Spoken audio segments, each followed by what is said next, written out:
Great to have you join us on Friday morning's edition of Breakfast Central. Thank you very much for waking up with us and, of course, joining us from whichever part of the world you might be watching us from. From outside Nigeria, joining us on YouTube, thank you very much. Remember to leave a comment on any of the conversations that we're having this morning. And, of course, you could also simply tweet at News Central TV. Let us know your thoughts on any of these conversations. I am Osaugi Ogbowa. Olive will be joining me in a bit. And just before, of course, we get into the news headlines and share with you what our top stories are for today, one of the major conversations I believe we're going to be having today is going to be on the national grid, which once again had a seizure yesterday and had to be resuscitated. I think sometime later in the evening, power was restored in parts of Nigeria, in parts of the country. Here in Lagos, I believe, we also got to receive, power restored. But that's not just a major thing. That is, one more time, if you remember a couple of weeks ago, there was a report that showed that the national grid had collapsed 105 times in about 10 years, even after 1.4 billion or so, or something like that. I'm going to quickly check it, 1.4 billion naira investment into the national grid. Yes, it says 105 times, or $1.4 billion, I beg your pardon, $1.4 billion in loans into the electricity sector. That collapsed 105 times. So it's nothing new. It is just happening even more frequently these days. 2024 maybe has seen it happen, more frequently than in the past. But again, it's nothing new to the average Nigerian hearing that the national grid has collapsed. Sometimes it takes more than a day before it is resuscitated or brought back to life. What is interesting is the fact that the Minister of Power, Mr. Adelabu, Honorable Minister of Power, had set up a committee a couple of days ago, and I remember that there were reports that they were having a meeting, and a report was eventually presented to him. And I remember that I spoke and shared my thoughts about it, that I don't find anything, there's nothing that gives me any confidence in the abilities of the people who currently handle the electricity sector, the power sector in Nigeria. When they have these meetings and they have these sessions and, set up these committees to understand the national grid, it's not in any way giving me assurance that these people understand what is at stake and what must be done, because Adelabu has been minister since the start of this administration in 2023. We have been having the national grid collapse every other week for the last 10 years. It's nothing new to hear that the national grid has these issues. It's nothing new to hear that there is a disparity or some issue between generation and transmission and distribution. It's nothing new. This has been public information for the longest time. How is it that it's 16, 17 months after inauguration that we are having, this meeting to discuss and present a report on the national grid? And that's the point that I was making a couple of days ago, that there's almost nothing, in that meeting or in the announcement of that meeting that they had that gives me any confidence that these people understand what is at stake and what must be done. It looks like just playing to the gallery. If you look at the responses when, the information was shared that they had that meeting yesterday or the day before, a lot of Nigerians reacted pretty much the same way, laughing at them, basically. Because how is it that what meeting, what are you going to discuss? What report are you being presented, at that meeting? This has been information for the longest time. None of the factors that are leading to the national grid collapsing is new. Everybody knows what is going on, or at least you should know. And so hopefully, in this meeting that they've just had, they're able to come to, better conclusions and, set up new strategies with which to tackle Nigeria's power sector. It is embarrassing. It is genuinely embarrassing. And I don't even know how we continue to have this level of power issues and expect that investors would flood Nigeria. The vice president is in Sweden or any other country every now and then trying to woo investors to Nigeria. But does he tell them of what the power situation is like in Nigeria? We still have, according to reports, more than 70 or 80% of people unmetered in Nigeria. Anyway, there's that, and then, of course, there's the news of a new, or allegedly a new terror group in Sokoto State. So these are some of the things that we're going to be exploring this morning, amongst many other things. And, I hope that you be a part of the conversation. Again, share your thoughts with us and on any of these stories. Let's know what you think about the Minister of Power and those who said that he should have been fired, even if there's the argument that, well, firing him is not going to solve the problem. If we don't, attend to the core issues, no matter who you put in that position, they would almost never be able to do anything different. But let's bring you breakfast headlines. Right after that, we'll share with you what our top stories are today. All right, on the top stories this morning, federal government disperses 45 billion naira to primary healthcare centers. And also, repair works responsible for grid collapse, says TCN. Interested. And also this morning, we'll be sharing with you what our top stories of the week are. We'll also bring you a story on the defense headquarters identifying the existence of a new terrorist group in Sokoto State.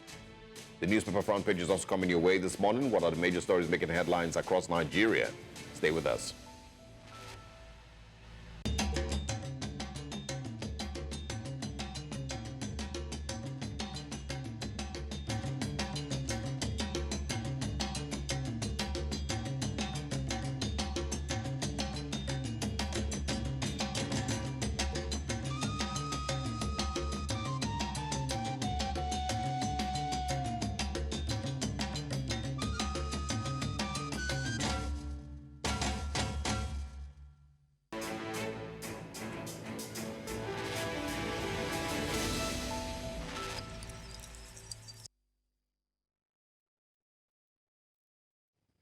Now we begin news headlines in West Africa, where the national power grid has collapsed again, plunging the country into a blackout just a day after a partial outage.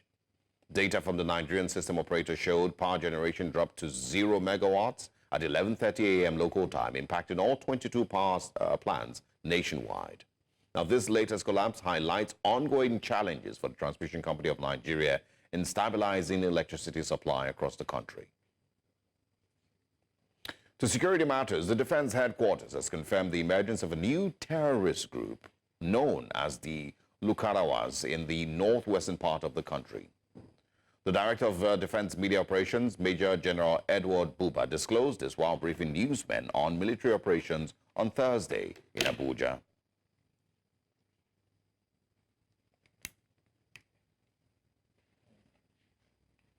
Also in the news, the Nigerian maritime stakeholders have raised concerns on the major cargoes that are currently trapped at the Apapa and Tinkan ports, following a persistent disruption of online services to some commercial banks in Nigeria due to the upgrade of the electronic banking portals. Investigations confirm that many import units of containers have not been cleared because their clearance documents are still trapped in some banks due to ongoing network migration issues. Still in the news, ahead of the November 16th Ondo governorship election, the Independent National Electoral Commission has confirmed that sensitive election materials will arrive at Akure by Tuesday, November 12th. Addressing stakeholders at a pre-election meeting held in Akure, the INEC chairman, Professor Mahmood Yakubu, announced that all sensitive materials, including ballots and result sheets, would be delivered to the Central Bank of Nigeria Akure branch by early next week. And now to judicial matters. An FCT High Court in Maitama, Abuja, is set to rule on Friday, November 8th, today, on whether the Edo State Governor-elect, Senator Monday Okpebholo, submitted false information to INEC regarding his eligibility for the September 2024 governorship election. The case, filed by PDP member Mr Honesty Aginbatse, alleges discrepancy in Okpebholo's birth date in INEC documents, raising questions about his eligibility under the 1999 Constitution. And now in Southern Africa, several thousand people have taken to the streets of Mozambique and its capital, Maputo, after the main opposition leader called for a demonstration against election results. Small fires were lit and rubbish bins were overturned in the middle of a main street before armed members of the security forces arrived to disperse the protesters and debris and put out the fire. The Southern African nation has been rocked by violence since the October 9th vote won by the Frelimo party, which has been in power for almost 50 years. And that's all on Breakfast Headlines. Let's head back to Breakfast Central to continue with our top stories.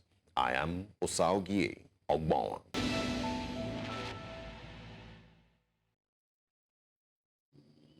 Nigeria's defense headquarters has announced the existence of a new terrorist sect in the northwestern part of the country, known as Lakarawas.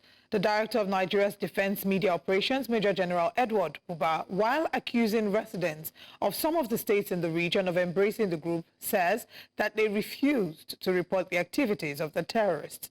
General Buba, however, assured citizens that operations are currently ongoing to dislodge them from the country. Amadine Uyi has more in this report.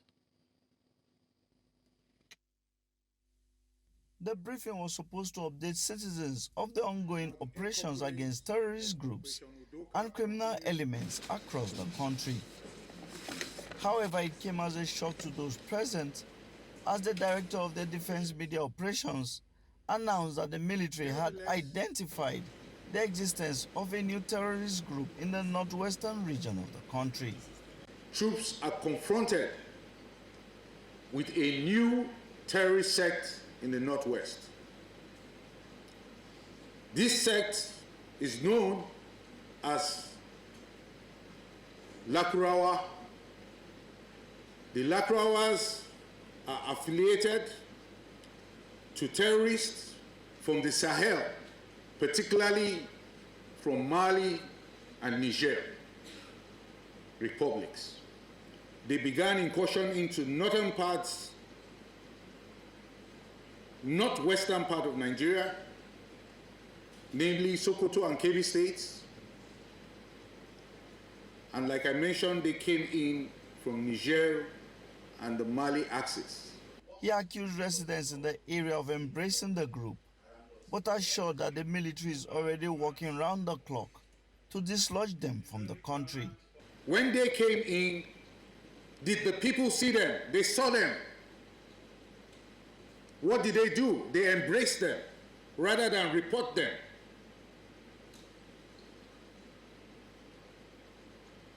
And what has that resulted to?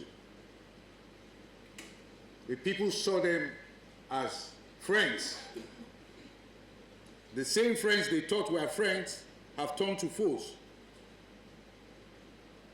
And we did not get this report on time until we started creating some havoc. We are on top of that situation.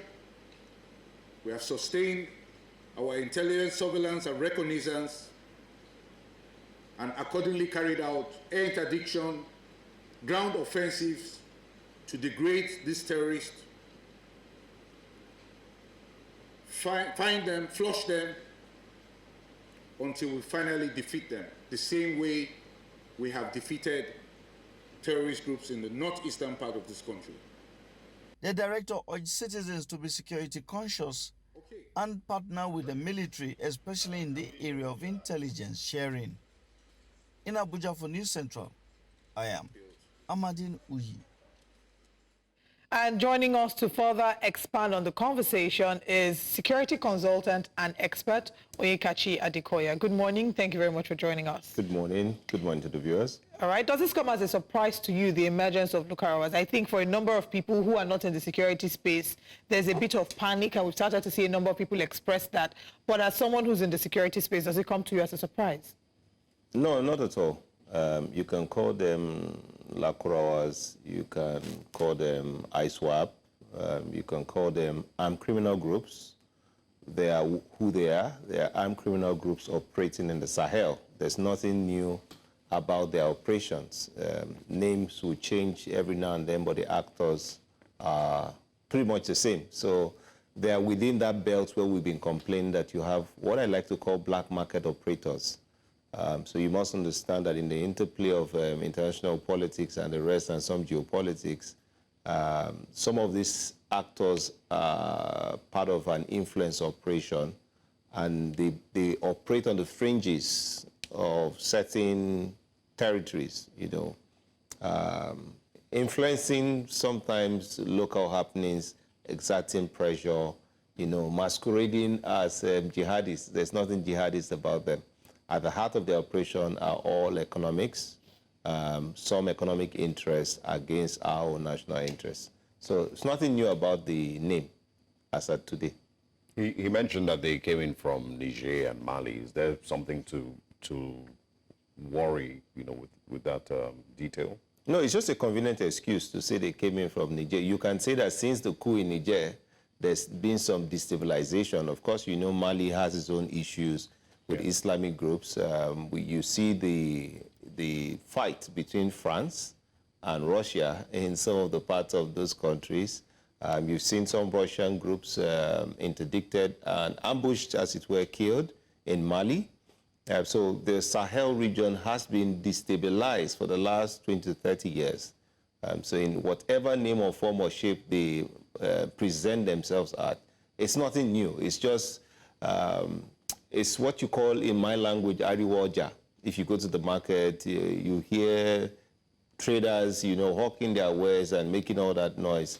So today is Ariwoja. This Ariwoja. It's same operators, same MO, same territory, pursuing just about the same objectives, masked as Islamic jihadists. There's nothing Islamic. So I think that's another concern. What exactly is the ideology or the agenda? Because over the course of the past few years, we've seen different terror operators or terror groups with different names. We saw under Jonathan's time, we've seen under Buhari's time, we've seen the Boko Harams, ISIS, ISWAP, and now Lukarawa or Lakurawa. The name is a bit confusing now. Yeah.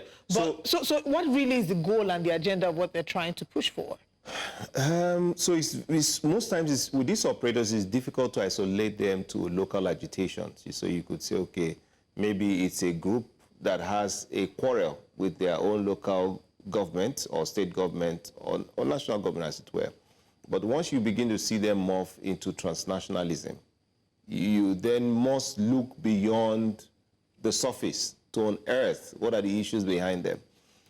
We are now in a state of geopolitical unrest, and cases like this were rampant when you had the Cold War era, and you've seen some reports come out that sometimes you have state-sponsored certain elements to destabilize or put pressure on some countries to achieve whatever objective it is they are pursuing.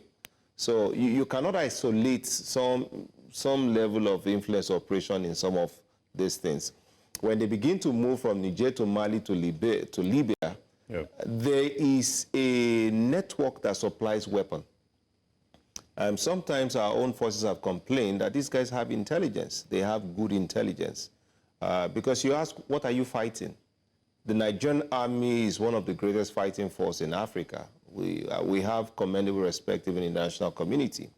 So if you say we're fighting just a ragtag army, who's giving them intelligence? Who's supplying them sophisticated weapons? How are they able to sustain? Because in guerrilla warfare or in any warfare against established force, attrition is a strategy. But you cannot do attrition without sustained communication and logistics. So who is sustaining supply logistics for the armed groups, making them a formidable entrenched force? So I think the issue goes beyond Sokoto State, and I'm quite, while I empathize with the military because it just adds to their plate, this is another dimension that adds to their plate. I think that with respect, the defense spokesman made some very colorful statements. To wit that he was chiding the people for supporting and embracing. I thought that was quite unnecessary. We are fighting for the hearts and minds of the people. Yes, while that may be the case, you must understand that in the north, religion is a factor, culture. Niger, for example, that borders Nigeria, has over 55% Hausa population. You see, the Hausa we speak in Nigeria is the same that they speak. So across the border, people can present themselves. The culture of the Islam teaches you to be hospitable. The northern culture teaches you to be hospitable. So when people move across border under the ECOWAS free movement protocol, so some culture will take place. But again, like he said, they abuse those privileges. It's all part of their MO of operation. They may not have presented themselves as terrorists when they were coming. It could have just been irregular, I'm moving to Nigeria. That is clear. But for the defense headquarters to say they didn't have information, I don't agree with that. That's also failure on their part, isn't it? There's no failure. The DSS has, invite the DG DSS. The DSS has a station officer in all the local governments in Nigeria. Yeah, I mean, so they can't say they don't know. It's a shocking admission that you didn't know that these people were coming in. I'm not sure what figures is looking at, what facts is. We have the DSS, we have the NIA, we have the DIA. Yes. We have a number of intelligence. The police has its own intelligence unit. The customs have their own intelligence unit. The immigration have their intelligence units. I keep saying that in Nigeria, it is not a failure of intelligence. Somebody has to beat me with a stick on the head and for me to die flat, for somebody to convince me that we have an intelligence failure in Nigeria. We do not. Sometimes intelligence failure is a convenient excuse for certain breaches and failures. What we have is a capability failure. He talked about ISR, intelligence, surveillance, reconnaissance, and then using that to coordinate strikes to flush out the terrorists. So that's all fancy speak. When certain people in the security industry speak, sometimes we use very technical language to say nothing. Yeah. He has said nothing whatsoever. If you do ISR, we've moved where ISR is now coordinating artillery strikes, with pinpoint accuracy on certain positions. We don't have that capabilities. So it's sometimes a capability problem. The Nigerian defense industry is not anywhere near where it should be. We are not even innovating enough locally to sustain our own operations against the emerging threats on the African continent. And Africa is going to come into the play. As you see this whole spat between BRICS, G7, we are now in an era of strategic global alliance. The world order, as we know, is no longer what it is. The scramble for Africa is coming. And if Nigeria is not careful, we'll be caught in between. We don't have a local defense industry that can support our forces to achieve its objectives. So the ISR speak that the defense headquarters spokesperson is talking about is non-existent.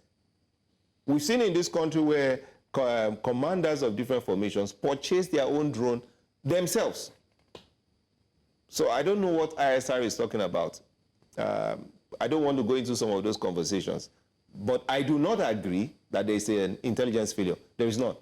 So, I mean, we were promised in 2015, you know, that the general and the pastor were coming, and the general was going to tackle security, pastor was going to tackle the economy, or somewhat like that. That failed woefully.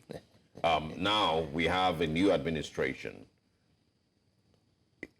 What would you expect, you know, from the current government to at least curtail the spread of these security threats here in Nigeria, to checkmate the funding for the military expenditure, to ensure that we do not develop 7 new terrorist groups by the end of 2025? Unfortunately, there's nothing you can do locally to stop the formation of terrorist group. Again, I've said they are part of a transnational network. They serve different purposes and objectives. What you can do is to ring fence your own territory, develop the capacity and the capability to deal with issues within your borders and to push out. You see, the U.S. has what is called the Monroe Doctrine, which says that anything that can impact on America's national security interests within its sphere of influence, America will take action. Nigeria is about the biggest fighting force in ECOWAS. Yeah. There's nothing stopping us from, you know, pushing our influence around in Niger, Mali, in Chad, if it would eventually impact on us. But if you don't have that capability, if you don't have the teeth, you can only back, you can't bite. Case in point is this spat we had with Niger. You know, and they just laughed us off. We could have sent a battalion to Niger and, you know, solved one problem, but then we'll have created a bigger problem because, you know, you couldn't sustaining and holding territory, you need a lot of resources. Now, let's come back to our local issues. And I've said repeatedly, you know, like you said, you had a general and a pastor. Fine as they are as gentlemen, a complete misfit for the problem that we have. We have a structural problem.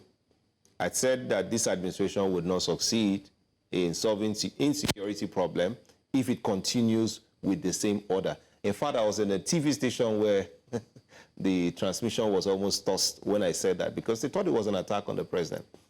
Look at it successfully. We clamor for change of security chiefs. Yep. We get it, nothing happens. We clamor for change of presidents. We get that, nothing happens. we are doing the same thing over and over again. We're expecting a different result. I wouldn't want to say we are mad, but we have a problem clearly. I didn't say we are. But there's a problem. The problem is that we are over-domesticating our military, over-relying on the military, but operationally, the military is not able to dominate the 920 or 930-something thousand square kilometers of landmass that we have. The military is a territorial force. The military should not be locked in internal security operations. We have a federal police that is not even enough, not sufficient, not adequately trained or resourced or motivated. And they are losing nuance in the local communities. So you don't have a territorial police that is at a subnational level. If we had that, they will act as a force multiplier to the military. So there are small issues, the police gets there, cordon of the area. If they cannot deal with the issue, they invite a technical team to suppress whatever insurgency while holding certain areas. So what you have is that we keep shooting at a moving target. You solve a problem in Kebbi, it moves to Zamfara. You block Zamfara, it moves to Sokoto. You are dealing with Sokoto, you are coming down back to Katsina. You are dealing with Katsina, it's in Kaduna. So you are dealing with a very agile, adaptable, well-drilled, well-trained, ragtag force that are not just local. That's what I'm saying. It's not a local Sokoto issue. Yeah, they're properly armed, properly trained, properly... They are drilled. So if you had state police, I come back to these nonsensical arguments we've been having since. If you had state police, they would be able to some extent, aid in some blocking operations. So the military is the one blocking, the military is the one going after. How many soldiers do we have? Too much to do, too little people to be able to handle a hydra-headed monster. Yes, we have a wicked problem. Do we also have the worry about the possibility of radicalization by this terrorist group of Nigerian, maybe civilians, vulnerable young people? And if so, how do we guard against that? Well, with very profound respect, we've seen the issue of the so-called minors that were returned to the north and how they did not treat them. They were giving money, giving smartphones. What does that say to you? So I was on a platform discussing the issues in the Southeast. And, the person was saying that if that had been in the Southeast, they would not be returned, they would not be. Then I said to the person, hold on. The politicians are a problem. The problem with the Southeastern politicians is that they call the military against their own people. And when the military comes hard, they then turn back to blame the military playing politics. The problem with our northern brothers is also politics.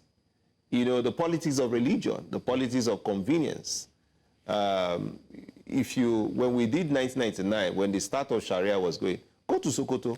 There are more clubs in Sokoto than there are in Ogun State. So it's all sometimes politics. Like you mean nightclubs? Yes, in Sokoto than in Ogun State. Wow. So who is deceiving who? The politicians are our greatest problems. The weaponization of illiteracy in Nigeria. Why was then Emir of Kano removed? Lamido Sanusi Lamidi. Why was he removed then? Because he was trying to identify the challenges inherent in the Alamajiri system. The marrying more than enough wives that you can take care of. Nobody says you can't marry, but don't create a problem for society. The weaponization of illiteracy. People are not going to school. There are those communities, they cannot recite the pledge. They don't even, they don't know the color of the Nigerian flag or what the coat of arms stands for. So it's a problem of the National Orientation Agency. But the bigger problem is that we have a problem with subnationals not rising to the plate. Look at the issue of VAT and the proposed rework in the national tax structure. Quickly, it has turned into a case of religion and ethnic politics. Yes. Why? Because some people would not put in their own shifts. Why are these things rampant in the north? I'll tell you why. I served in Karasuwa local government. I frequent the north more than any other part of this country. Most of the local governments don't operate. They're on a no-show basis. It's only when they are sharing a location that they will come to the local government. So the people don't see the local. Why won't they endear themselves to the people? Nature abhors a vacuum.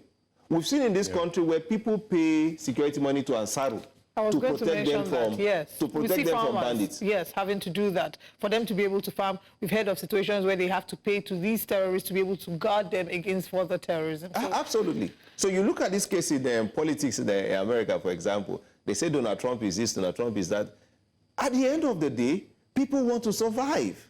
And Donald Trump was the only one that spoke to their pockets and their economy. So the same way in these local places, people understand that there's a Nigerian government, but they want to go to their farm, they want to come back. If they have to pay protection money and the government is non-existent as they see it in their own space, they will do what they have to do to survive. I mean, it's like you've mentioned, the hydra-headed monster that we have been combating over the years, and we'll still keep combating and hoping that the government then now starts to evaluate the conversation about state police. We've had it with you several times on this show, and we do hope that, in the nearest future, we'll not need to keep revisiting the same conversations because something is being done about it. Onyekachi Adekoya, thank you so much for your time with us this morning. Thank you for having me. All right, we're going to break now. When we come back, more conversations. Stay with us.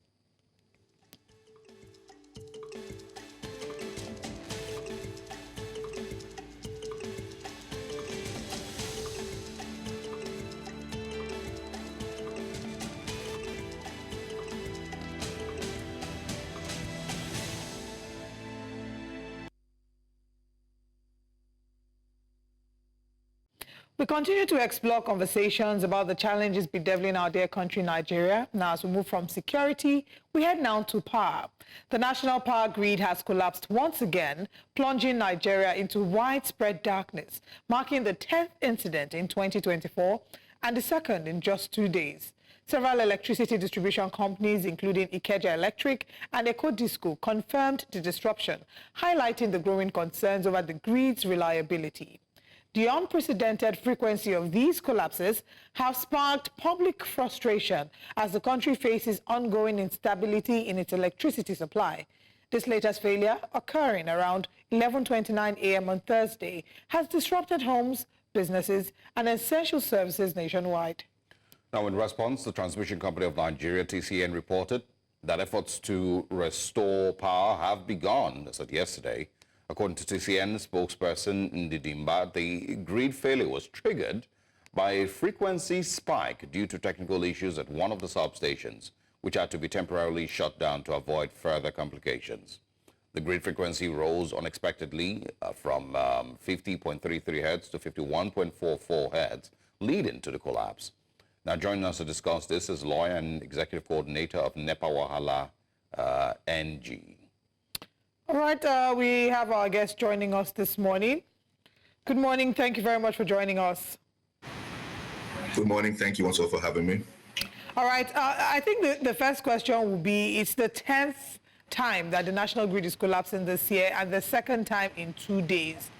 TCN has given its excuses, and of course Nigerians have expressed their discontent on social media and in real-life conversations. So what really is the underlying cause? Well, as I explained during my last conversation with you guys, the issue is one of dilapidated equipment. The grid was designed for a much lower population than we have currently. It simply cannot carry the demands of a growing population, so we will be seeing more and more of these grids over the next couple of months until there's an urgent upgrade of the equipment. Is it that simple, just, an upgrade of the equipment? Are you talking about transmission equipment now or distribution equipment? Well, I'm talking about the entire value chain, right? This particular one was caused on the transmission end. According to the TCN, one of their substations had an issue and the entire grid shut down. So, but on the distribution end as well, whenever there is a load imbalance, you will always find that the grid will collapse in order to shut itself, in order to protect itself from extensive damage. So that's the way it's designed, like a circuit breaker in your home. So we will keep seeing these things over the next few months, as I said, until we have a total rehabilitation of the national grid, or until we have a regionalization of the grid. okay, I'm talking about a situation now where the grid is segmented so that what happens in one segment of the grid will not necessarily happen in the other segment of the grid. In the United States, there's no national grid, right? It's regional grid. So if one side of the country has an issue, it doesn't affect the rest of the country. But for Nigeria, it's just one system that caters for the states and the FCT. So when issues develop, when there's a cold in Zamfara State, the entire country has an issue. Yeah. I also want to find out, because I saw yesterday that the Minister of Power, had a meeting and they were presenting a report to him, which, of course, if you look at the reactions to that story yesterday, it was, a lot of people were very disappointed and didn't have any faith in any discussions that they were going to be having. So can you, let us know, what type of discussions they will be having 17 months after the inauguration of this administration, many months after he got into office? What new discussions are they going to be having? What reports, really are they going to be given to the minister? If, from what you say, it's pretty simple. We just need to upgrade the equipment on the different sectors, on the whole value chain. Well, as simple as it sounds, it's not that simple because it's a question of funding. We're talking about several millions, even billions of dollars to get this done, right? So where will the country get the money from, right? Are we going to go into borrowing from external funders? At what cost to the future generation? So that's the issue. So it's not as simple as that. Now, secondly, about that committee report, I have my issues with it because if you look at the composition of the committee, it was basically comprised of people within the industry. We're talking about TCN, we're talking about GEM representatives, we're talking about disc representatives, we're talking about people from Ministry of Power. We are the external bodies who can give an independent view. You can't have a system that's faulty, that's auditing itself, right? External experts, people from outside of the street need to get in there with them and tell them that, hey, there are certain things that you guys are not getting right. Okay, the composition of the committee for me was an issue from the get-go, and I don't think that a situation where we are complaining about, say, the police now, security issues, and we have just the police who are the ones inspecting themselves and telling us that these are our issues. No, we need to have external people who are there who can tell you, hey, brother, this is where your mouth is smelling, right? So I have my issues with that report. I'm hoping that report will get to us in a couple of days so that we can see what the minister was told. But as far as it was composed of industry, insiders, government, and the rest of them, I don't think that anything much would have come out of that report. Now that you speak about the minister, again, every time that we see the grid collapse, the minister becomes a topic of conversation on social media, and people are asking, I mean, there are those who have said that his background hasn't been fitting for the role he's occupying as the Minister of Power.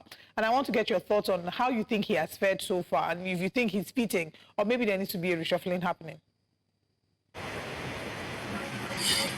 Well, I've always said from the beginning that this industry needs an industry expert. The minister has excellent credentials as an accountant, right, as someone who has worked in the private sector, and I have no doubt that he may actually be an excellent manager of personnel, right, which is a good skill for any person in that industry to be able to manage the people, the skill sets and all that are surround you. But you need to have subject matter expertise to be able to make reasoned decisions on the input of your subordinates. You can't rely on other people to take decisions to make recommendations for you, which you lack the expertise to judge between conflicting opinions. Because if you the entire chain, you find different people, different kinds of solutions on what is the problem and how to fix it.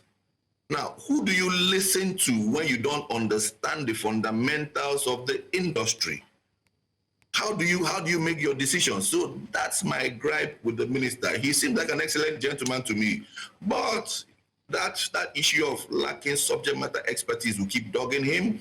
And I think that the president may need to look at moving into some other sector where his credentials fit in for, and then get somebody who understands the industry from experience and then from training, and then who can sit down with these experts and actually be able to come up with solutions based on what he has been trained to deliver. Okay, I mean, I guess that answers the question, and, you know, that's the sentiment that a number of Nigerians have also expressed. People were asking why he was still left in that office. But moving away from that, let's talk about the role that the private sector might have to play in this. You've talked about how much investment is needed in the power sector and how, you know, it's a lot of money. So is it maybe time to evaluate the role of the private sector? Well, the private sector has been on the hot seat on this issue right from when privatization took place in 2013.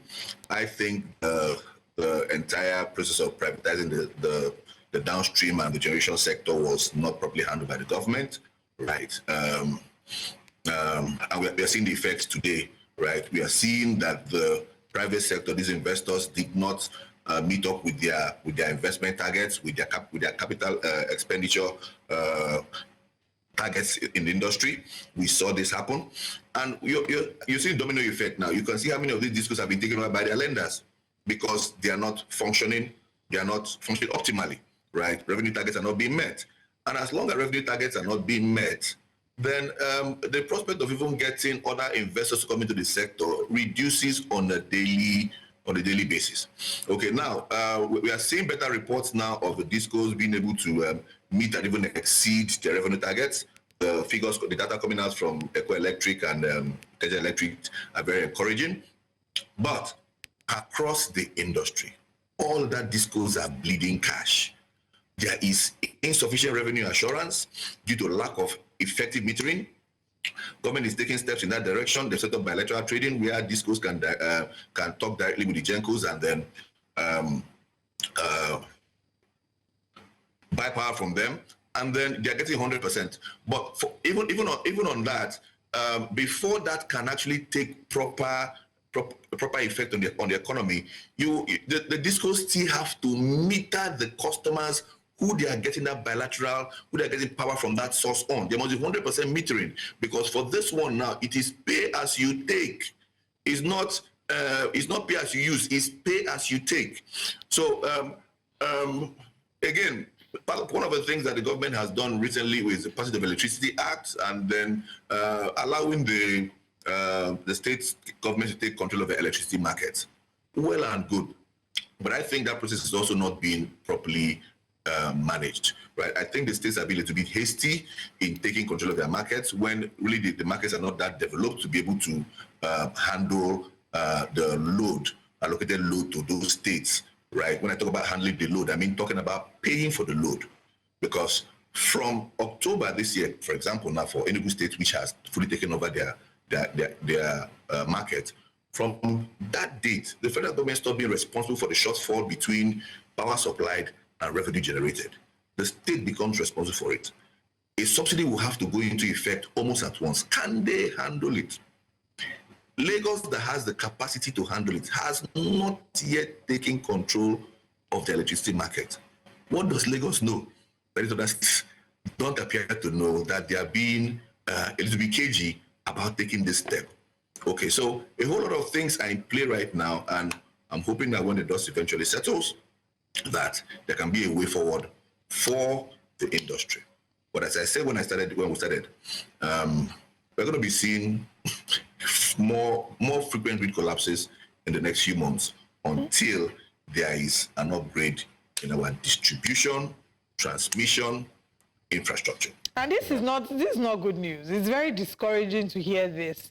So I think for the average Nigerian, if you say to them that they should prepare their hearts for more frequent grid collapses, what are the alternative options? I mean, I would say solar. Many people are looking for inverters and solar, but these are ridiculously expensive. So shouldn't this maybe be a time for the government to push investment in renewable energy and make it affordable for Nigerians? Is that an option that would maybe help us find some balance?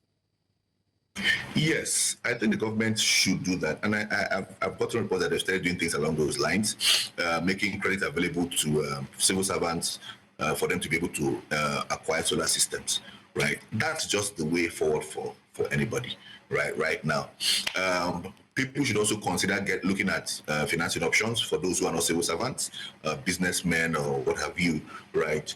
Entrepreneurs, to have alternative power source. I've had to do the same thing for my office and for my home. That's what guarantees me power.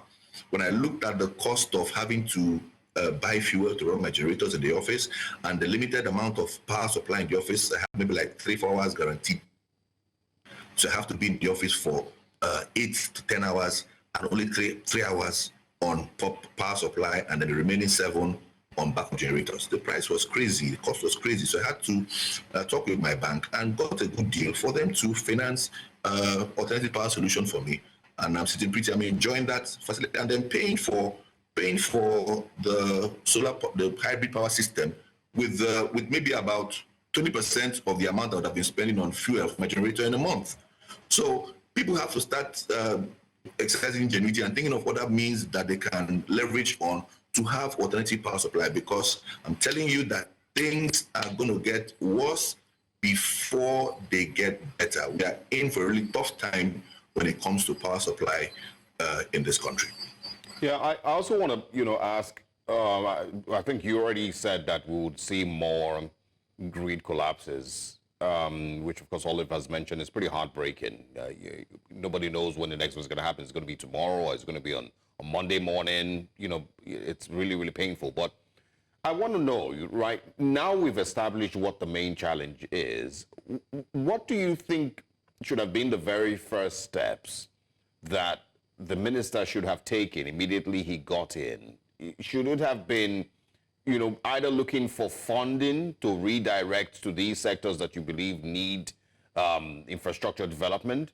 Or should it have been setting up, PPP arrangements in order to, fund these projects once again? I mean, what should Mr. Aginbatse have done immediately he got into office?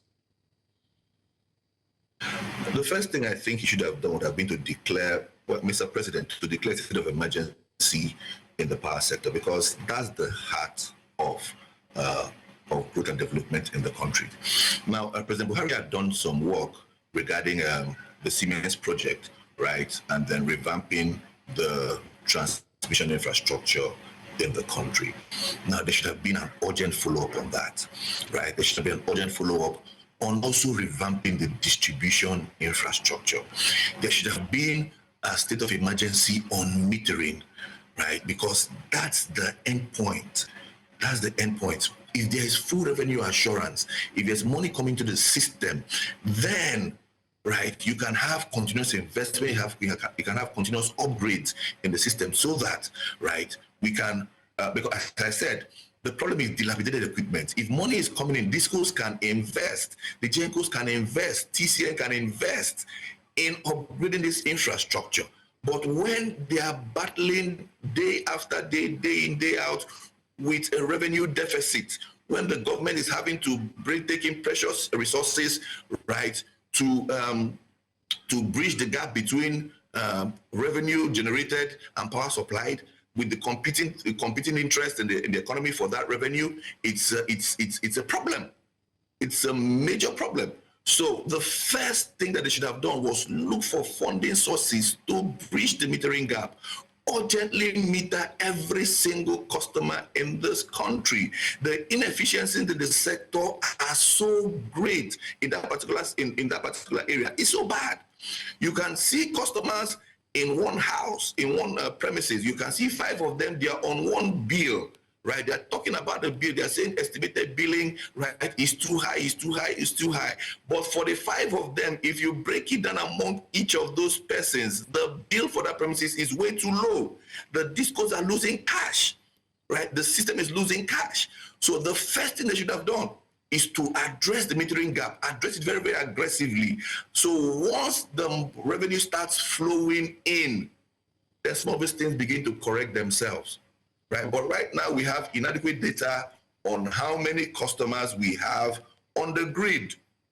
You have premises, they have 6, 7 families in one premises, and they are classified as one customer, right? That's why you see this, you see these figures, million electricity customers in this country. What rubbish? For a country of 120 million people, that can't be correct. But that's data that they have because of this improper enumeration. So that's what they orderly need to do. If they can fix the revenue assurance aspect of the industry, then we can have the resources that are required to upgrade our infrastructure without depending too much on government to bring in money from sources that are not available to solve the problems of the power sector. Yeah. All right. Well, I mean, it really just sounds like, again, we're going to go another 4 years and not say anything different, and everyone is going to be promised again in 2027, that they will fix the power sector and, this and that. So, I think what I'm trying to establish for many people here is don't expect anything different. Nothing's going to change. It doesn't look like, they know what must be done or they're interested in doing what must be done. But we need to go. Emeka Ojukwu, thank you very much for staying with us and for sharing with us this morning. We will speak with you again, hopefully next time the grid collapses or before then. You know what? When next the grid collapses, expect that we would call you. So if it collapses tomorrow, we'll bring you in. Our next interview is going to be determined by the national grid. Thanks for your time. Always glad to chat with you guys. Always glad to. Thank you for having me. Okay. All right. Now let's take you through a quick recap, some of the things we've spoken about in the past hour, and also share with you what comes next. This morning, the Defense Headquarters identifies the existence of a new terror group in northern Nigeria.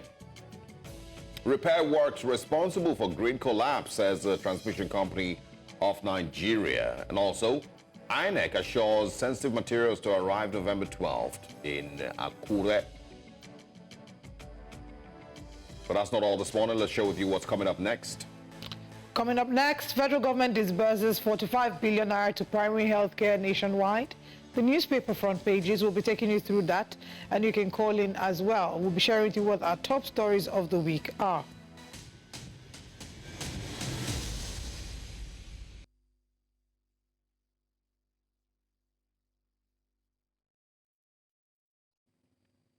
Welcome back. Now let's get into the newspapers this morning and share with you the major stories making headlines across Nigeria. We're joined by the head strategy and public affairs, Nairametrics, Owade Ahimie. Good morning. Thanks for joining us. Good morning. Great to be here. Good to have you. We'll kick off with the leadership newspapers this morning to see what we can find over there. It says military raises the alarm over new terror group. Say they're now in Kebbi and Sokoto. Declares 9 terrorists wanted. We killed 481, arrested 741, and rescued 492 in October. If you hear the numbers that the military says that they have killed, it makes you wonder how many really we are talking about here. Because if they say 491 people, it's a lot. How many really are they? Very scary. 22,000 policemen deployed for Ondo gubernatorial elections. We're back here again. Cardoso presents one-year scorecard, reiterates $1 billion remittance target. I think those are the major stories that we can find. Hardship, PFN declares 40 days prayer and fasting. Those are the stories 40 of the days? leadership. Yes. Who's going to do 40 days with them? No, it's not me. Anyway, let's move away from the leadership paper to the Daily Independent. On the front page of the Daily Independent, ongoing economic reforms have started yielding results, according to the federal government. Unlocks $1 billion across energy value chain. Expects 2 major investments by mid-2025. Governors plotting to thwart local government autonomy. NULGE alerts. Army ministries oppose bill to set up mine ranges. Why I want women to own gardens in their backyards by Oluremi Tinubu. I don't have a backyard that I can plant a garden, unfortunately. But hopefully the government can support me to acquire a property that will allow me have a backyard where I can plant a garden. Edo gubernatorial elections. Court set to deliver verdict on governor-elect eligibility. But that's not the only court proceeding we have today. I remember the House of Rep member Alex Ikweche. I think his case is scheduled for today, even though the taxi driver has come to apologize.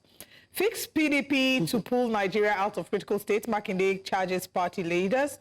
Nigerians fume as grid records second collapse in 48 hours. Tinubu resetting Nigeria with removal of subsidies, says Soludo. We're not in dispute with Dangote refinery, says Pinnacle Oil. Ondo gubernatorial elections, erring officials will be sanctioned, according to INEC chairman. I think we can take one more paper quickly, and then we'll get into the conversations. Yeah. On the Punch this morning, Serial grid collapses, or this Nigeria, beg pardon. Serial grid, new terrorist group emerges. Defense headquarters raises the alarm. National grid collapses second time within 1 week. Pretty much the same stories, across. FCT ministers direct contractors to extend Kuje Road to Gwagwalada. And also editors confirm media stakeholders decry harsh business climate. Anyway, quickly on the Punch this morning. Federal government orders serial overhaul as TCN fears mob breakdowns. We're going to find here 32 states owe contractors and retirees 933 billion naira. Nigeria undergoing major reset after subsidy removal, says Soludo, I beg your pardon. And also battle oil mafia, NNPC, should make refineries work, says Obagbena. 2027, Makinde Saraki won PDP bigwigs against division. And I think Lagos invites bids for power plants. Those are the last, that's the last story we can take. All right, well, there's, 4, I think, major stories. I think we'll probably start with the new terror group. Lukarawas. Yes, the Lukarawas, as they are called. There was a report, that we aired earlier of the head of media for the army, detailing exactly where they were coming from and what they were doing about it. They're coming from Niger, right? Well, so when you see the things happening across, not just West Africa, across Africa, what you find is there are a lot of militia groups who are beginning to come up. A major reason for that is poverty, where people are hoodwinked and I don't want to use the word brainwashed, but technically brainwashed to following a path that the leaders believe that this is the right path to go through towards emancipation. And that's because the state, when I say the state as a country, has failed, or it's failing. And you see that in Central African Republic zone, Zaire, Sierra, Congo, you're seeing it in West Africa with a number of... All right, you know what? Let's quickly hold that thought. We have a quick break. We need to go on a quick break now, and when we come back, we'll be exploring some more exactly what the Lukarawas is about, why they're here, why we are here as a country dealing with a new terrorist sect. Stay with us. Welcome back to Breakfast Central. We're now reviewing the papers, and before we went on the break, we're speaking about the new terrorist sect, Lukarawas, that has been announced by the Defense Headquarters and what that means for Nigeria, where we are. And of course, we're joined by Wade Ahimie. So we're talking to us about, where we are regarding our security infrastructure, security architecture, and the ability to quote unquote spot and combat this new terrorist sect. Well, so when you consider the security architecture, it's so weak. It's weak in Nigeria. So across West Africa, if Nigeria's security architecture is weak, then you can imagine what is going on across the rest of West Africa. And with a number of countries, Mali, Burkina Faso, experiencing this kind of situations, what you find out is that people are migrating and finding, where's the next place? With the military juntas in all these countries, crackdown, you're looking for, okay, where's the next place I can set up a base? Maybe after some time I can go back and see how I can take over government or take over the leadership. And it's, when you consider a number of all these things, it's all personal interest, personal and economic interest for those who say, we're coming to emancipate the country, but you all get there and it comes back to the same thing. And when you consider the fact that now it's in Sokoto, which is on the west side, he's been in Borno for years, and you're beginning to see a new one. It just goes to show that people are welcoming these things because the level of poverty. So when you have people who will give you some form of security and protection, you pay for all these things. To go to the farm, they will protect you, to harvest you, and so on and so forth. It's when you don't agree, that's when they take over, they cause mayhem across board. And it's not just in Nigeria. We've seen the way how terrorist sects act across the world, where people welcome them because they are looking for someone who they say will be the one to take them out of their current position, which they feel is the state is not addressing. Yeah, I mean, it still doesn't stop, the call for government's accountability to protect the lives and property of people, regardless of, the emotions that these people have towards these groups, the Nigerian government still needs to be held to account as to its failure. Well, and I agree with you. So it's the responsibility of government to provide security for lives and properties. But I would use a good example, which I knew growing up over my time. The Tamil rebels, they no longer exist today.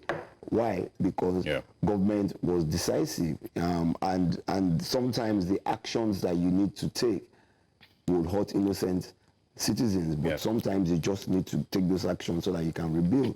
And I can remember some of the generals in, I think it's Indonesia and Malaysia, are still being wanted for what's it called, crimes against humanity. But nobody looks at the other side. People come in, you murder innocent citizens, you raid their towns, you burn it down. And then when the government decides to act, in the same manner, it says crimes against humanity. Is it not crimes against humanity what you do? And these are things that we need to consider, and sometimes in quelling some of these things. Yeah. Yes, there will be civilian casualties, unfortunately, but if that's the part that you have to take, sometimes you need to take that part so that even those who support them now understand that and believe that government is ready to provide that security. So yeah, people would agree with that, that there will be collateral damage of civilian, but I think there's also a bigger picture, with where these groups are coming from, the fact that a lot of them are influenced by the Sahel region, right, and the crisis in different parts of the Sahel region. The fact that some of them are sent as destabilizing agents to different parts of that same Sahel region, and of course they will get into Nigeria. There's that part that needs to be taken into consideration. There's also the part where we need to realize that our borders, for the last 1 billion years, I don't think that there's been any deliberate work being done to ensure that we seal those porous borders. The influx of arms and ammunition into Nigeria so easily. And no matter how many service chiefs that you change, even if you change it every week, if those details are not fixed, nothing would change and nothing would improve. So let me piggyback on that and tell you that if those details are not fixed in your neighboring countries, yes, then you would have to find somewhere that is good and is easy. But it's across the whole of West Africa. So it's coming from the Sahel region, but it's now cutting across into every state, because if the mission is to try and get and destabilize as many countries as possible, then of course, when you're in one country, you start to look for the next country where you feel that the security architecture. So sitting down as ECOWAS, and you've seen, I think earlier last year, after this, the service chiefs came to Nigeria and promised, to deal decisively after the coup in Niger, or during the coup in Niger. But we still find the same thing, and they are just expanding. And once there is financing for it, and like I said, if the people don't believe that the state is providing those things, of course, what do? Sometimes is you coerce them into it by burning small towns and killing people. But sometimes your reaction has to be as hard as what they do. But of course, the international community is going to scream. Okay. Like I said earlier, and I used the Tamil Tigers. They started around 1973, and it took another 40 years to finally end them. And now the people understood that you can't harbor criminals who will destabilize the country. Yeah. All right. You say, anyway. Let's move away from security and look at the economy. The big story on the Daily Independent says ongoing economic reforms have started yielding results, according to the federal government. We're seeing that they're unlocking $1 billion across value chain, and they expect 2 major investments by mid-2025. All of this sound very exciting, but the average Nigerian will say that this is just rhetorics. But from your perspective, what do you think about this? We've heard so much about unlocking investments since 2023. First it was India, then it was Saudi Arabia, then it's China. Where are these investments? Because when you put these investments into the system, what you must create is productivity. But you can't see that productivity. Instead, what you see is the volume of naira in the system increasing. Is 108 trillion naira in the system. But like we always say, can you feel that effect? The velocity of that money is not moving. So where are these investments? Yeah. How many people are being employed? How many people how many new jobs are being created? You know, each time, you know, you use the new formula to calculate unemployment. So it's now, it started at 4 point something. Now it's above 5. So it just tells you that unemployment, even with the new system, unemployment is increasing. You get?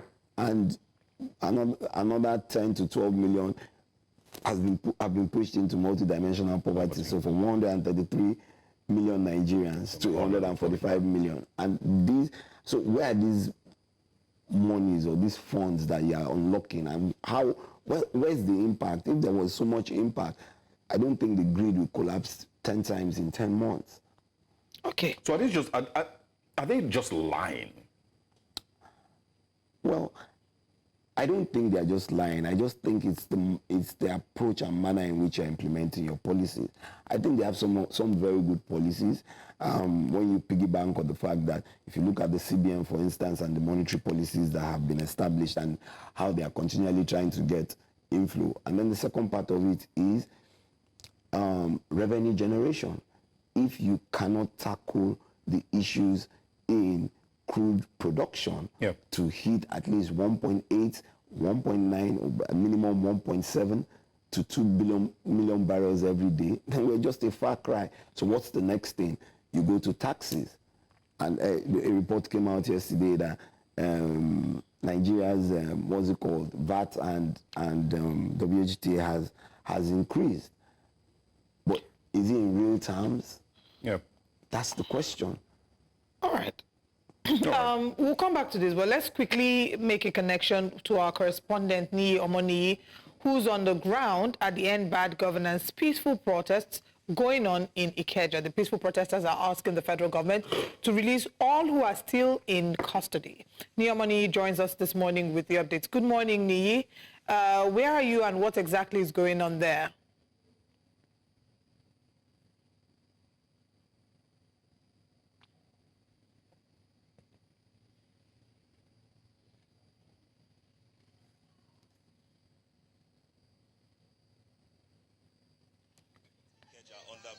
And let's start with please just come here, sir. Let us start with the scenery that we can see behind me right now. These are the End Bad Governance movements representing the Lagos arm, if I can take it that way. And they are here. You know, I can start from the placards they are raising up there, from sack the IGP now for unlawful detention of minors, to free all protesters now, to free Abdaramoye, Michael Lenin, and 10 others, and many other inscriptions that are stated on these placards that are carried here.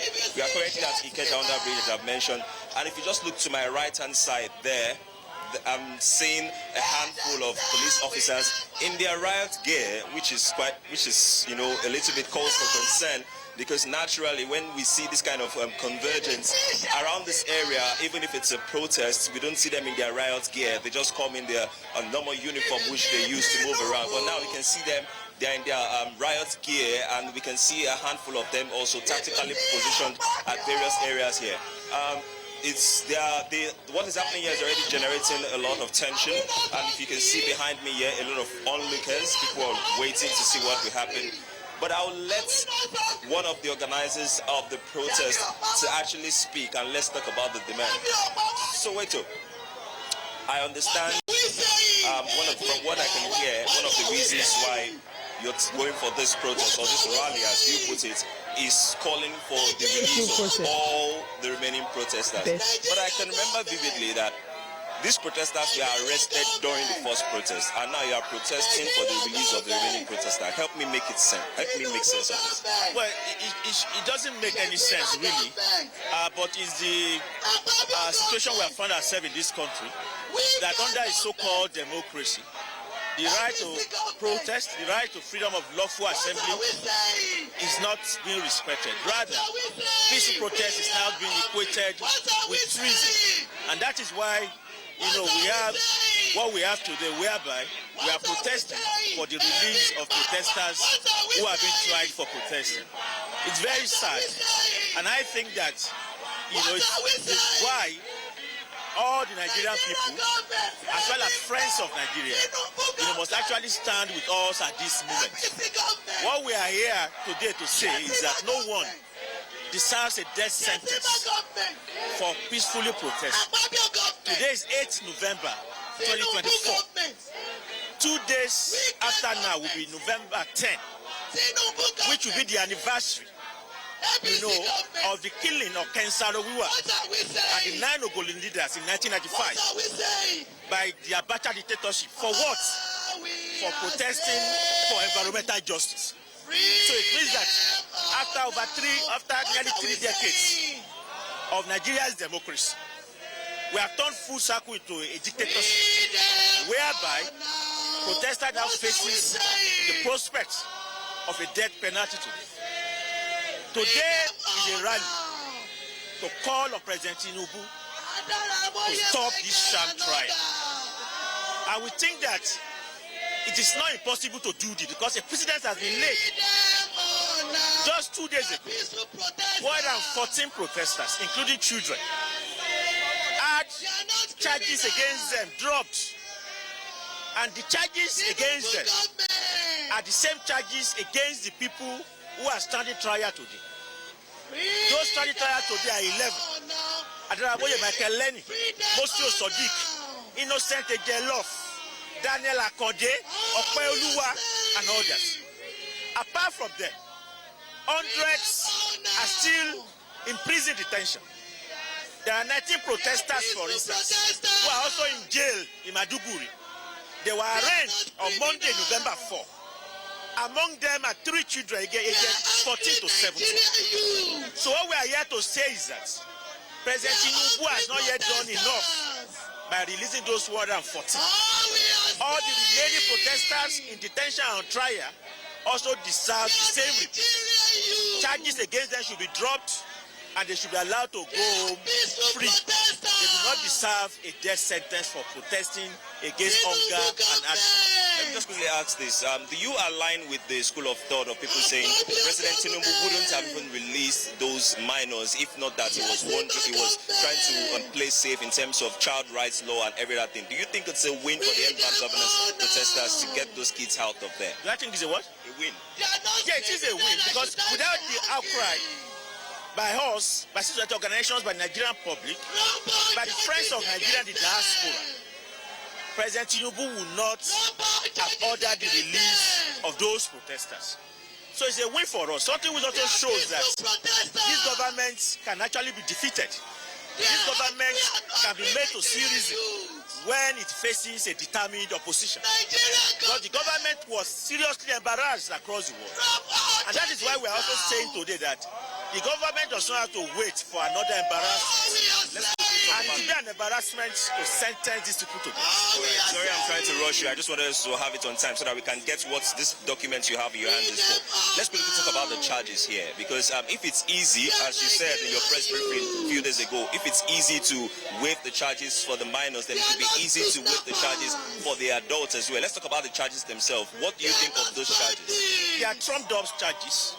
And how you know they are trumped-up charges is on the proof of evidence. The protesters who are trying to trial this morning have a 6-count charge leveled against them, bordering on treason, intent to levy war against Nigeria, mutiny, as well as other charges in similar manner.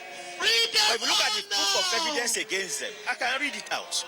The proof of evidence are 1, their statements, which was written at the IRT, placards, and books. Then, one thing that was interesting about the proof of evidence was that they carried placards with the signal "End Bad Government." Those are the exhibits that the Nigerian police is taking to court this month to prove the case of mutiny, intent to levy war against Nigeria, and treason against these protesters. They did not find any gun with them.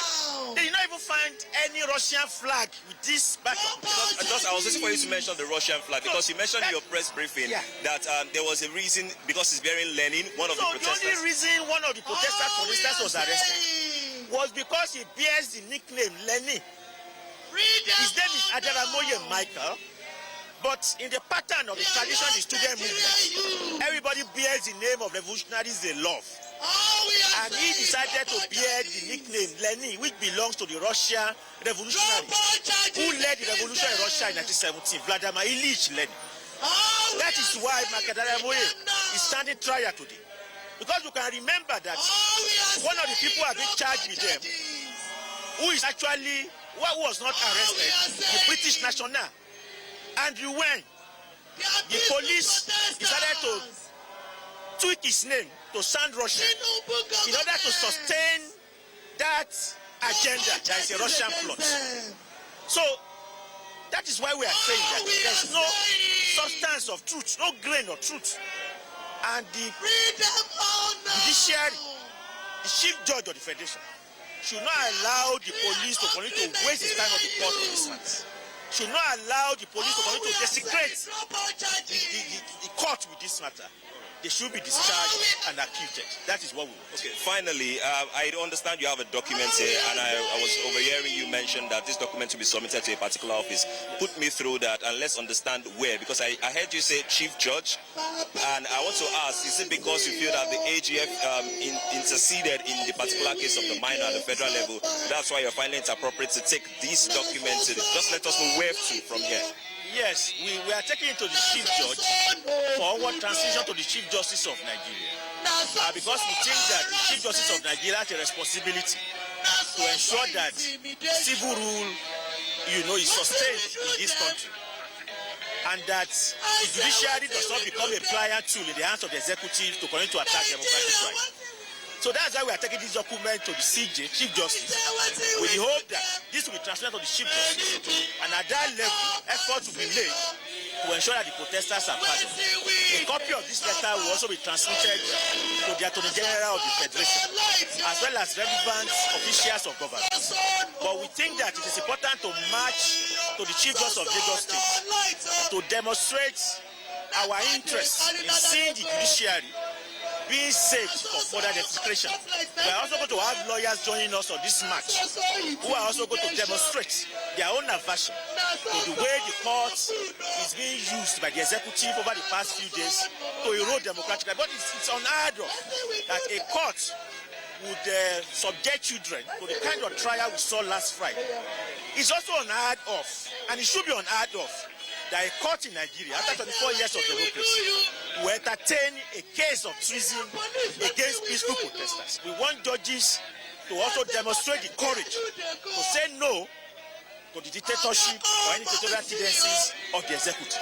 That is the only way civil rule can be sustained in this country. I'm so tempted to ask this final one, and just help me answer it in summary. If you don't get a response to this document right now that is tagged passionate appeal for urgent intervention to save the lives of peaceful protesters in detention and on trial for treason, if you don't get a reply, what deadline do you have for the government, and what will be your next line of action? Well, we are going to discuss it, but what is going to happen is that this campaign will be taken to a global level. Already, today, there will be similar actions at the Nigeria High Commission in London by 5:30, as well as similar actions at the Nigerian Embassy in Berlin, Germany. So that if nothing happens after today, the President Tinubu would actually, should expect a further embarrassment on the global stage. Because it means that we are going to take this campaign internationally, and it will mean that any Nigerian official anywhere in the world, would be met with protests by Nigerians in diaspora, as well as our friends in the several trade union and student movements across the world, who are very passionately interested in what is happening in Nigeria today. You've heard it from one of the organizers, Sokoto. The key word here is embarrassment.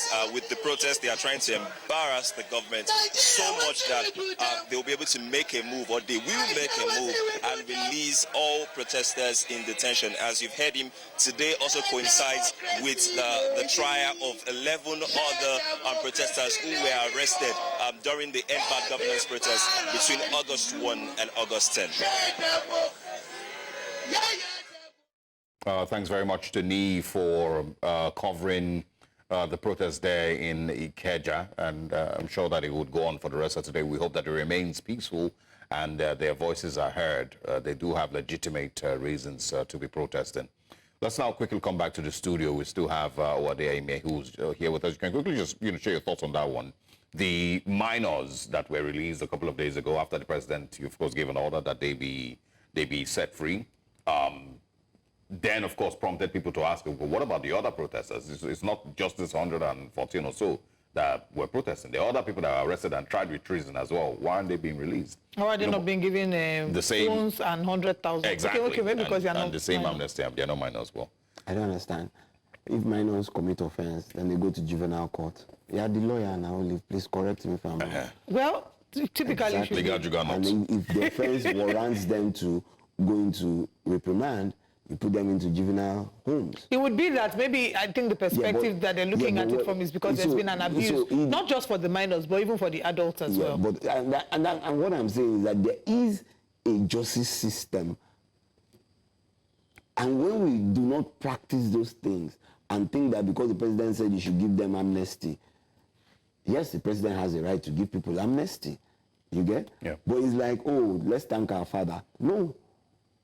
For being kind to us. Is protest reasonable? That's the question. So when did protest become treasonable in Nigeria? Because, like I always say, and this is my opinion, the Grand Duke has become the king. Now all of a sudden everything is against the law. Yeah. Well, it's very interesting. Battle oil mafia. NNPCL should make refineries work, says Obagbena. Quickly, because we need to wrap up in a bit. But let's quickly get your thoughts on the oil mafia. Dangote eventually declaring it was going to sell at 990 naira per litre, I believe. The controversy between him and the oil marketers, and of course NNPC somewhere in the middle or not. Just deregulate the place and let everybody decide how they want to go and bring petrol into the country. Those refineries won't work. Yeah. It's not a prayer, neither is it a curse. It's just the reality. You need to probably completely change the refineries to completely new set of equipment. And we've been, last administration, how much? I know the Port Harcourt one had a $1.5 billion. 22, was it 22 billion or something? Are you with me? In 8 years? 8 years. The previous one did the same. Just sell it, let the people want. Dangote bought one in 2006, just before the end, before Yarada reversed it. It won't work. It's not a prayer, neither is it a curse. Yeah. And that's the reality. So Dangote is selling at 990 naira. And the question I continue to ask, remember we spoke about this here, and I asked the question.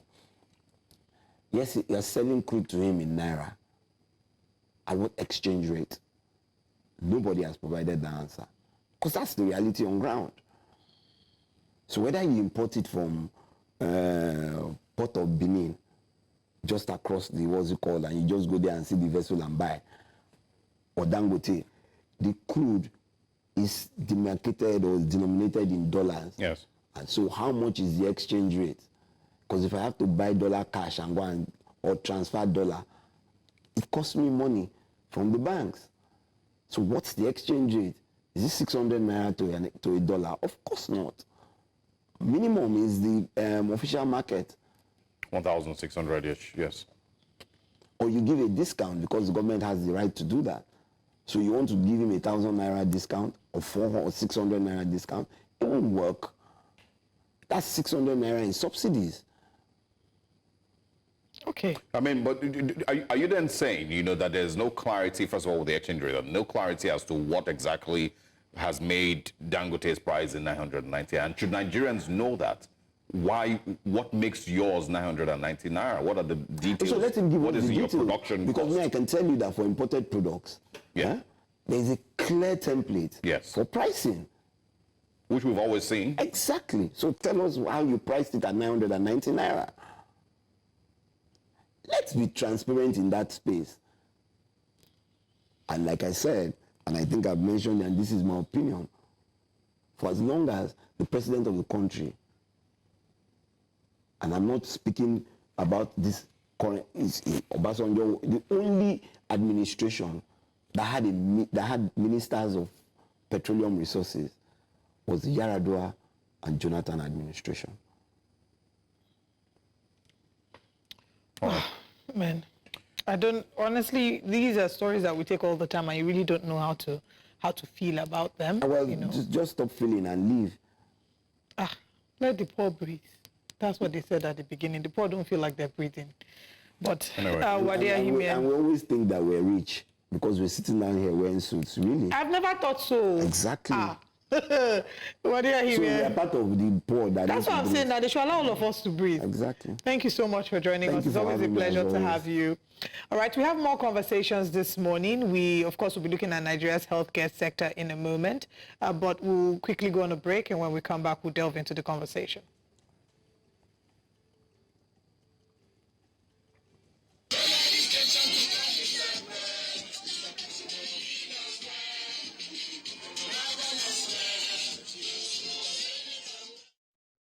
Welcome once again, and thanks to Adeyemi for joining us and, you know, sharing his thoughts on those stories across the Nigerian newspapers this morning. As always, every Friday we share our top stories of the week, and for me, it would be the court ruling that, of course, you know, canceled the charges against the former Chief Justice of Nigeria, Walter Onnoghen.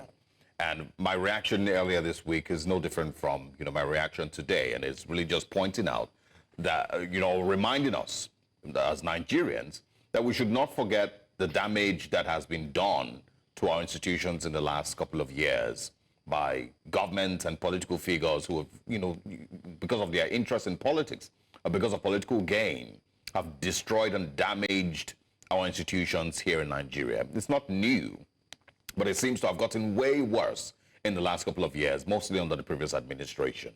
From the, you know, knocking and, you know, breaking the doors of justices in 2015 to statements that the president made at the Nigerian Bar Association conference, to many other instances, and of course, you know, eventually ending up with the removal of the CGN through an ex-parte order that was given by someone from the Code of Conduct Bureau.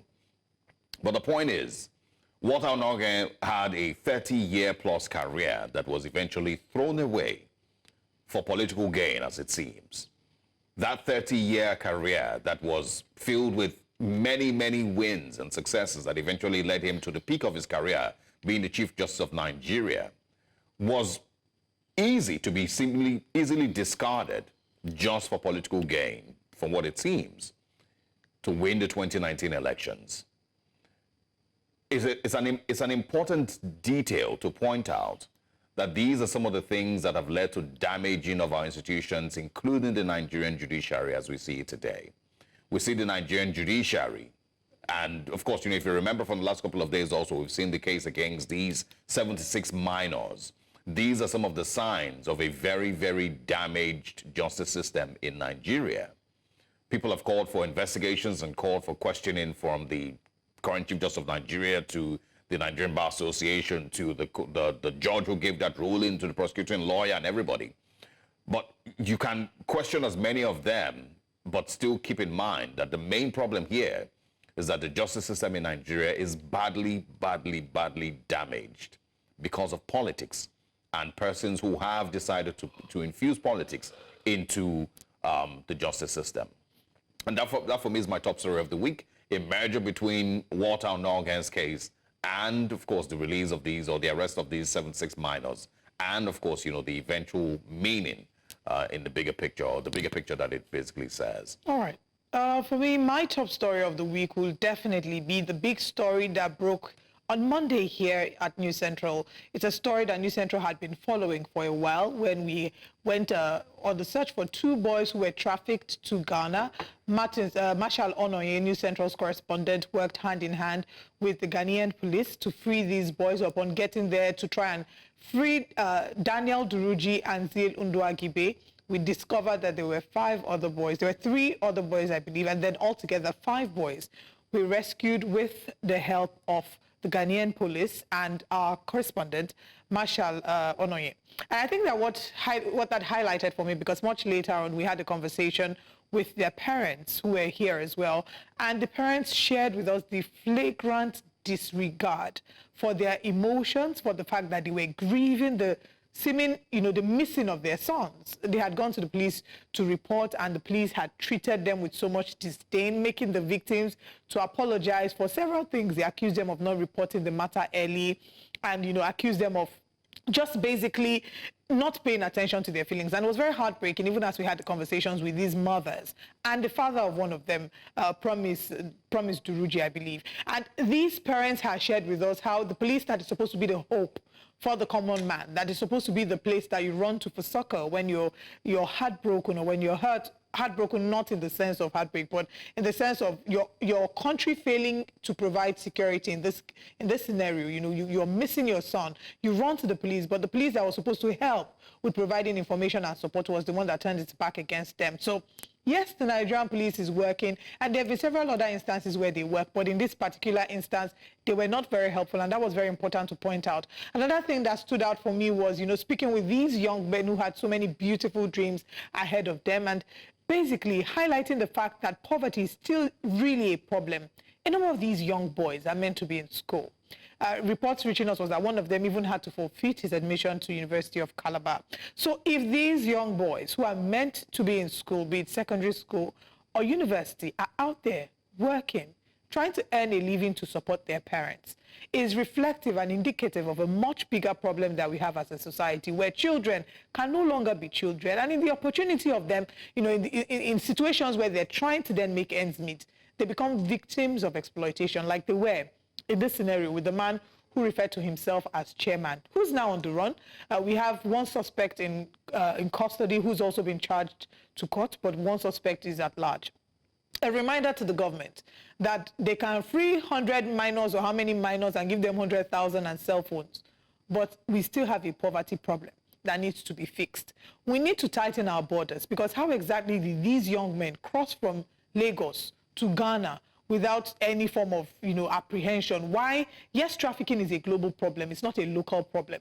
But we need to tighten our borders to ensure they're not as porous, and then create opportunities for people to be able to earn here, so that the allure of traveling to greener pastures doesn't appeal to them and make them likely victims of circumstance. But like they say on social media, it ended in praise as we had a reunion celebration between the children and their parents. Not a dry eye was in the room. It was a morning of tears, and I was particularly moved by that. So yes, that will definitely be my top story of the week, and the top story to wrap up the show with some good news. And we hope that by the time we return next Monday, that will bring you more good news.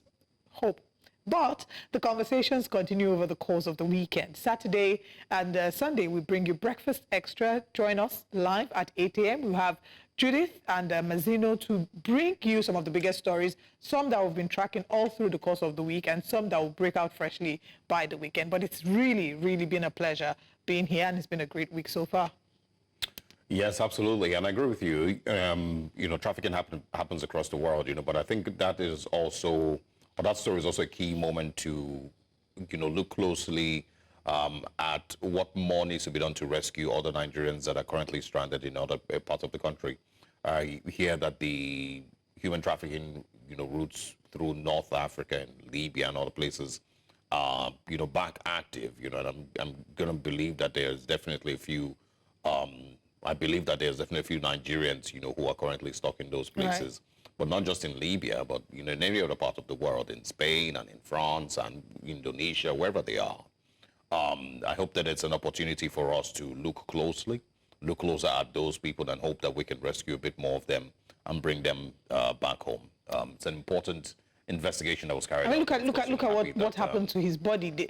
The account that they shared of how they were being beaten, they were not made to have their bath for like 3 days on certain occasions, because these people who brought them believed that if they have their bath, they're washing away their good luck. They will starve them, they wouldn't feed them. And guess what they took them there for? They gave them laptops and made them to start carrying out internet fraud. So we've heard for the longest time people who end up in countries who they were told they were going to go get jobs and eventually end up as sex slaves. Yes. But to one madam somewhere, or one oga, somewhere, who tells them that if you don't pay back your 50,000 euros or 100,000 euros that I used to bring you to Spain or to Italy, then you're not going to go back. You know, and so, you know, this is maybe just the male version of it. Slavery, you know, happens on many unfortunate people across, you know, the continent. This is just an unfortunate, and again, I hope that it shines a spotlight on those other people who might be in those countries and, you know, must be rescued. And again, you know, for you, you know, a legal juggernaut, I hope that, you know, you also understand the fixing that needs to be done to the Nigerian judiciary. It's embarrassing the way where it is currently. And like I said earlier, mostly because of politics. Absolutely. And, you know, people's interest in politics, or to, you know, to give political favors to friends and well-wishers. That's what has led to the major damage. It's a rot, really. Today. You know, it's a rot that needs to be fixed, and you know, it's not a very good look. But we'll keep talking about this, as it's our responsibility to hold the government to account, to hold citizens to account, and to share with you some of the biggest stories. But it's been a pleasure being with you this week. Thank you for starting your mornings with us. We'll be back again same time on Monday. Like I like to see on Fridays, do not drink and drive. Make sure you turn up with sense. I am Olive Emodi, and I'll see you on Monday. And I am Osaogie Ogbawan. See you next week.